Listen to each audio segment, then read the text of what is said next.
Alors oui, le fédéralisme. Parlons-en un instant. Cela fait des années que je reviens sur cette question. Quand on regarde un pays aussi immense qu'est l'Algérie, j'insiste, un territoire aussi vaste, il est difficilement logique qu'il reste entièrement piloté depuis un centre unique. Franchement, cela n'a rien de rationnel.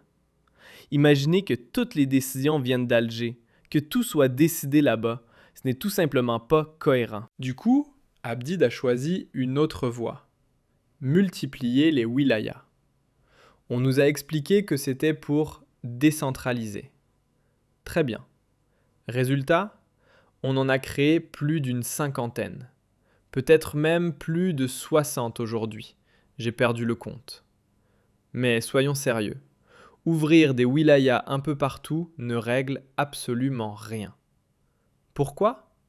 Parce qu'une nouvelle wilaya, dès qu'elle voit le jour, dépend toujours du ministère de l'Intérieur, qui se trouve à Alger.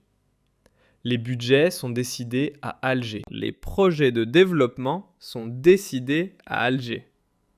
Les orientations administratives viennent aussi d'Alger. Donc au final, ce n'est pas une décentralisation. C'est même l'inverse. Une centralisation encore plus forte, encore plus accentuée. On renforce le contrôle du centre au lieu de donner du pouvoir au territoire. Dire que la création de nouvelles wilayas représente une véritable décentralisation, c'est tout simplement tromper les Algériens. On leur vend une illusion. La décentralisation, c'est quoi ? C'est la régionalisation. Excusez-moi. La régionalisation, c'est ça la décentralisation. Ça veut dire créer non pas des wilayas, mais des régions, des pôles régionaux, des régions avec des compétences locales, avec des assemblées locales qui ont des compétences en matière d'éducation, en matière de gestion économique, en matière de gestion des affaires locales, en matière de décentralisation, en matière de gestion des services de la santé, en matière de gestion des services publics. C'est ça ce que ça veut dire. C'est ça la régionalisation. C'est ça la décentralisation. Régionaliser, créer des régions avec des autorités locales, avec des élus qui ont le pouvoir de décider comment prélever l'impôt, où répartir l'impôt, qu'est-ce qu'il faut financer comme programme de développement, comment il faut gérer l'éducation, comment il faut gérer la santé, etc. C'est ça ce qui peut marcher en Algérie. C'est la régionalisation. Sauf que la création de nouvelles wilayas n'est pas une régionalisation. C'est une escroquerie nationale. C'est une escroquerie malhonnête. On a besoin de régionaliser. Sauf que les autorités algériennes, dès que vous leur dites régionalisation, elles ont peur. Parce que pour elles, régionalisation veut dire séparatisme. Ah, si on veut régionaliser, ah mais la Kabylie, il faut qu'elle soit autonome. Ah, c'est séparatiste. Mais tu es terroriste. Terroriste. On te classe terroriste, un grand criminel. On a un problème dans notre esprit. On a une perception négative de tout ce qui est régionalisation, de tout ce qui est régional. On considère que tout ce qui est régional est contre la nation, contre le national. L'Espagne, on le voit bien, l'Espagne est l'un des rares pays qui dit non à Donald Trump, qui a refusé que les États-Unis d'Amérique utilisent les bases militaires pour attaquer l'Iran. L'Espagne est très pro-palestinienne. L'Espagne a organisé et a abrité des manifestations favorables à la Palestine beaucoup plus majestueuses et puissantes que celles en Algérie. Et pourtant, l'Espagne est un pays basé sur la régionalisation des compétences. Vous avez la Catalogne qui est autonome. Vous avez des autonomies, des régions autonomes en Andalousie. Vous avez plusieurs régions qui ont des prérogatives locales, etc. Et ça marche. L'Espagne, ça marche très bien. Moi, je vois le modèle espagnol, je dis qu'il est le plus intéressant pour l'Algérie. Ça marche très bien. Du développement, de la croissance, de la création d'emplois, ça marche. L'Espagne, la stabilité. Donc là, est-ce que la régionalisation en Espagne a divisé l'Espagne ?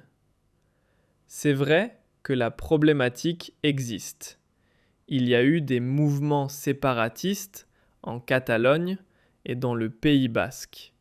Mais ça a été bien géré. Ça a été bien géré. Force est de constater que ça a été vraiment bien géré. Les indépendantismes catalans sont une minorité, certes agissante et qui fait du bruit, mais c'est une minorité. Dans le Pays basque, on n'entend plus parler de l'ETA, qui était un mouvement terroriste qui plaçait des bombes. Ce n'est pas le MAC. L'ETA faisait des attentats, il mettait des bombes, il tuait des gens. Il a une longue histoire faite de sang et de larmes. Et la régionalisation espagnole, elle a gagné. En Algérie, l'unité nationale, ça ne veut rien dire. L'unité nationale. L'unité nationale dans la pauvreté ne veut rien dire. L'unité nationale dans le chômage ne veut rien dire. L'unité nationale dans la misère sociale, ça ne veut rien dire. Et puis, les inégalités. L'unité nationale, d'accord. L'unité nationale. Alors pourquoi ce n'est pas développé comme Alger? Pourquoi là, ce n'est pas développé comme Constantine? Et je pose la question, pourquoi ce n'est pas développé? On parle d'inégalité, pas d'unité nationale. Une unité nationale uniquement au détriment des régions pauvres. Dans certaines régions, il y a même une discrimination et des inégalités. Ça, on le sait tous. Mais parler de ce sujet aujourd'hui vous emmène directement en prison.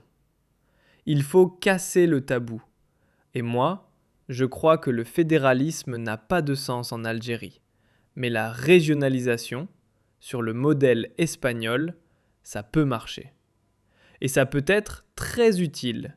Et ça peut favoriser le développement du pays. Il y a une problématique environnementale, écologique. Mais je rappelle que les nouvelles technologies d'exploration et d'exploitation du gaz de schiste ont largement évolué. Que le risque environnemental commence à être maîtrisé et qu'on peut aujourd'hui faire des tests sur le sol algérien, notamment dans les régions qui sont inhabitées, où il n'y a pas beaucoup de population. On peut trouver une solution entre la gestion de l'eau et l'apport financier que va rapporter le gaz de schiste. Il y a des arbitrages à faire. La technologie qui exploite le gaz de schiste aux USA a beaucoup évolué. Les Américains ont beaucoup innové. Ils ont inventé des méthodologies beaucoup plus respectueuses de l'environnement, beaucoup moins polluantes et qui garantissent une meilleure rentabilité. Donc, si on fait des arbitrages, si on teste ces méthodes, et si les majors américains acceptent d'investir en Algérie, de faire un transfert de technologie, on peut être gagnant. Si on utilise les anciennes méthodes d'exploitation et d'exploration du gaz de schiste du début des années 2000 ou de 2010 et 2011, oui, je suis d'accord avec toi. Mais Youssef, on est dans le monde de 2020, de 2026. En 2026, il y a la possibilité de tester de nouvelles technologies. Et c'est possible. Sincèrement, c'est possible. On a des immenses réserves. Si le gaz de schiste peut me ramener une dizaine de milliards de dollars pour nourrir ma population, pour développer mon industrie, pour assurer ma sécurité nationale, pourquoi pas? Pourquoi pas? Il faut un arbitrage. Pourquoi pas? Dans certaines zones, il y a un risque environnemental qu'il faut gérer. Maintenant, si on doit préserver l'eau juste pour préserver l'eau et rester dans la misère, ça n'a pas de sens. Moi, je dis qu'il faut ouvrir le débat. Et d'ailleurs, Yous, tu m'as inspiré une belle émission. On va faire une émission là-dessus pour proposer des solutions et faire part à notre communauté, à nos compatriotes, des dernières avancées en matière de technologie, d'exploitation et d'exploration du gaz de schiste. La Chine est devenue la première puissance économique mondiale. Ne pensez-vous pas que l'Algérie devrait s'allier davantage à la Chine qu'aux États-Unis d'Amérique? D'abord, la Chine. On s'est allié à la Chine à l'époque de Bouteflika. À l'époque de Bouteflika, on s'est allié à la Chine. Sauf que cette alliance n'a pas été réellement gagnante. On leur a donné tous les marchés publics.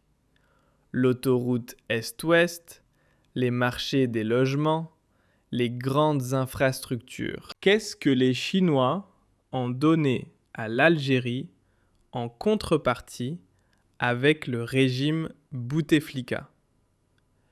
La Chine a détrôné la France. Elle est devenue le premier partenaire commercial et économique du pays. Les échanges économiques entre l'Algérie et la Chine ont dépassé les 11, 12, voire même certaines années entre 11 et 12 milliards de dollars. C'était quand même important. Mais force est de constater que les investissements chinois en Algérie ont été décevants. Très peu de transferts de technologie, très peu de création d'emplois. Les entreprises chinoises viennent en Algérie, elles prennent des marchés publics, elles réalisent des marchés publics, elles se font payer et elles partent. Quand on a diagnostiqué le problème et quand on a fait la remarque à la Chine à la fin du régime de Bouteflika, les Chinois ont fait des efforts. Ils ont voulu s'implanter en Algérie, dans des projets de montage et d'assemblage de véhicules, dans des projets de fibre optique, dans des projets d'électroménager, etc. Sauf que le climat d'affaires en Algérie est mauvais. En réalité, le problème de l'Algérie, ce n'est pas le choix des partenaires ou le choix des alliances. Aucun allié ne trouve son intérêt avec l'Algérie. Pourquoi? Parce que regardez, la Chine, dès que les Chinois ont commencé à vouloir investir, à s'implanter, Bouteflika est parti avec une crise politique en 2019. Le régime Tebboune, qui a succédé à Bouteflika, a tourné le dos à la Chine et s'est rapproché de la Turquie. On a donné tous les gros projets à la Turquie. La sidérurgie, les logements pour 3 ou 4 grandes sociétés turques et leurs sous-traitants. Et la Chine a perdu des parts de marché importantes, au point où les Chinois se sont désengagés de l'Algérie. Ils sont partis investir au Maroc, en Angola, au Nigeria, au Congo, en Égypte et ailleurs. Les investissements chinois à l'époque de Tebboune sont minimes. Il y a encore quelques marchés chinois. Le grand port de Cherchell n'a pas pu se faire, alors qu'à l'époque de Bouteflika, il allait se faire. Le projet phosphate n'a pas pu se faire, alors qu'avec Bouteflika, il allait se faire. Et ça, c'est un exemple parmi tant d'autres. La Chine, à l'époque de Bouteflika, a donné gratuitement l'Opéra d'Alger. Elle voulait aussi donner un grand centre sportif et culturel, mais cela a été bloqué parce qu'il y avait un changement de régime. Le régime Tebboune n'inspire pas confiance. Personne n'investit chez nous, en réalité. Même les Turcs, quand ils viennent, ils n'investissent pas chez nous. Ils prennent des marchés publics financés par des banques publiques. Ils créent très peu d'emplois. Ils font des transferts de dividendes. Ils font de la prestation de services ou ils ramènent des matériels. Ils font de la fabrication avec un taux d'intégration faible et très peu d'exportation. L'Algérie n'est pas gagnante. On n'est pas gagnant. Pourquoi ? Parce qu'on ne sait pas attirer les investisseurs chinois. On ne les aura pas. Le climat des affaires est mauvais. Les lois changent. La politique de Tebboune est trop protectionniste. Interdiction d'importation. Interdiction d'avoir la matière première. Il faut tel certificat, il faut telle autorisation, il faut telle domiciliation pour domicilier une opération bancaire et pouvoir importer, ou pouvoir amener un produit depuis l'étranger, ou pour transférer son argent depuis l'Algérie vers l'étranger. Il y a des restrictions. C'est un pays fermé. Un pays fermé ne peut intéresser ni les Chinois, ni les Russes, ni les Américains. Il ne peut intéresser personne. Mais les Chinois, encore une fois, le problème est que nous n'avons pas su comment rassurer les partenaires internationaux. Et encore une fois, la Chine ne va pas faire une alliance avec l'Algérie pour de l'idéologie. Le régime algérien pensait que, parce qu'il est anti-impérialiste, parce qu'il est souverainiste, parce qu'il développe un discours anti-occidental, il aurait pu intégrer les pays BRICS. Pas du tout. Les Chinois et les Russes ont préféré l'Éthiopie, l'Arabie saoudite, les Émirats ou l'Égypte, parce que ce sont des pays politiquement plus stables, économiquement plus stables et plus dynamiques. Et ce sont des pays plus ouverts aux capitaux chinois, aux entreprises chinoises et aux investisseurs étrangers. C'est le business qui détermine l'alliance. Ce n'est pas l'idéologie. Le régime algérien a essayé de construire des alliances sur la base de l'idéologie. Or, l'idéologie ne fonctionne pas. C'est le business qui fonctionne. C'est cela que les dirigeants algériens ne veulent pas comprendre. L'idéologie des années 70, nous avons les mêmes valeurs, la même vision du monde, nous sommes contre l'impérialisme, nous sommes pour la libération des peuples opprimés. Cela n'existe plus. Aujourd'hui, c'est le business. C'est le rapport gagnant-gagnant. Je suis allié avec toi. Combien je gagne ? Qu'est-ce que tu vas m'acheter comme produit ? Qu'est-ce que je peux te vendre ? Comment tes entreprises peuvent s'installer chez moi ? Comment mes entreprises peuvent s'installer chez toi ? Qu'est-ce que tu peux me rapporter sur le plan économique ? Qu'est-ce que je peux t'apporter sur le plan financier ? C'est cela qui détermine les alliances d'aujourd'hui, et non pas l'idéologie, les discours creux et les slogans. Malheureusement, nous sommes dans un régime de slogans et d'idéologie. Nous avons fait 1 heure. C'était la soirée du Ramadan du 4 au 5 mars 2026. Je vous donne rendez-vous demain, Inch'Allah, pour d'autres décryptages, d'autres discussions. Les débats se poursuivent sur les différentes plateformes d'Algérie Part. Bye bye!